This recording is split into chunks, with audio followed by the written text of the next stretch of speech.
Hi everybody, Dan Illman here with some exciting news. DRF Formulator, the gold standard in past performance information, is now free, exclusively on DRF Bets. Join DRF Bets with the promo code WINNING, get a $250 first deposit match bonus, a $10 free bet, and free Formulator already uploaded to your account. Access Formulator's premium features, including sortable trainer stats, race replays, personalized trip notes, and lots more. Free Formulator, exclusively on DRF Bets.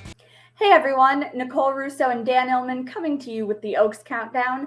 We are now in that final countdown, the field to be drawn for the Oaks next Monday, May 2nd at Churchill Downs. Let's take one more quick look at the points list that these fillies have earned throughout the prep races last year and this winter and spring. One more reminder of who's in and who's on the bubble at the moment.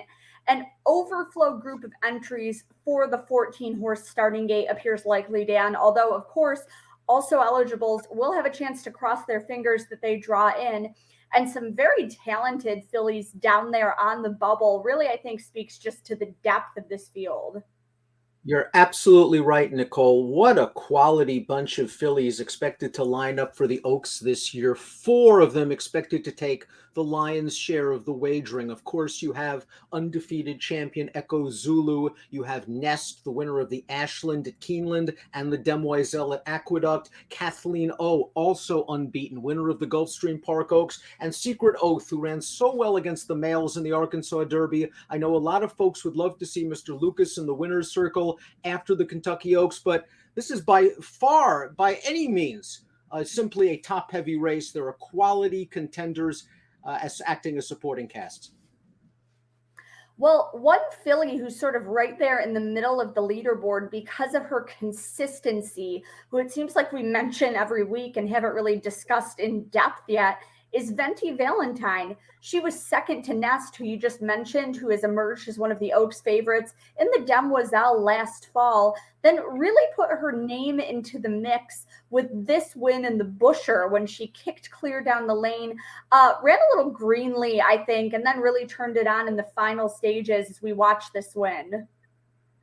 There's really nothing wrong with Venti Valentine on paper, and I think what you like about her is in her 2 races this year, including the Busher, which we just saw, she has run significantly faster by her speed figures than she did as a 2-year-old when she was competing very well with the likes of Nest, who's going to be one of the favorites in this race. The Busher, as we see here, her first start off of a 3-month layoff. It took her a little while to get going, but once she did, she dusted this field. She has never been off the board from 5 lifetime starts, and this race produced a 92 buyer, which certainly puts her in the mix. Absolutely. And, you know, she's by the young stallion Firing Line, who you would think could sire a classic distance type horse. Of course, he ran so well when second to American Pharoah in the 2015 Derby. Venti Valentine, in her final Oaks prep, she was second in the Gazelle to Nostalgic, which we'll watch here. Nostalgic, another filly who's not getting really a lot of discussion in the lead up to this Oaks, again, with the depth of that field. Venti Valentine striking the lead, and then, you know, just this filly comes through on the inside.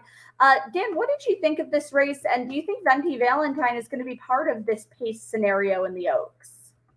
There are 2 ways to look at this race. One, you can say she had a perfect trip. She got beaten by a horse that also had a good trip, but that there were no excuses for Venti Valentine. Another way to look at this, and it also answers the second part of your question, is that in the Gazelle, she was on the lead, and she might be a filly that prefers to have a target or 2 ahead of her. We saw that in the Busher. We saw that in the Maid of the Mist against New York Breds. We saw that in her career debut when she didn't break well and she rallied from 10th to win sprinting.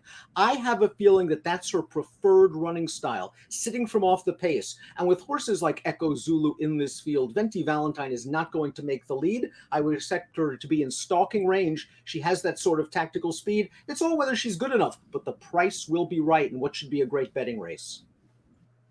Well, I think that's a very good point about her maybe preferring a target and about her having some classy speed in front of her in this upcoming Kentucky Oaks.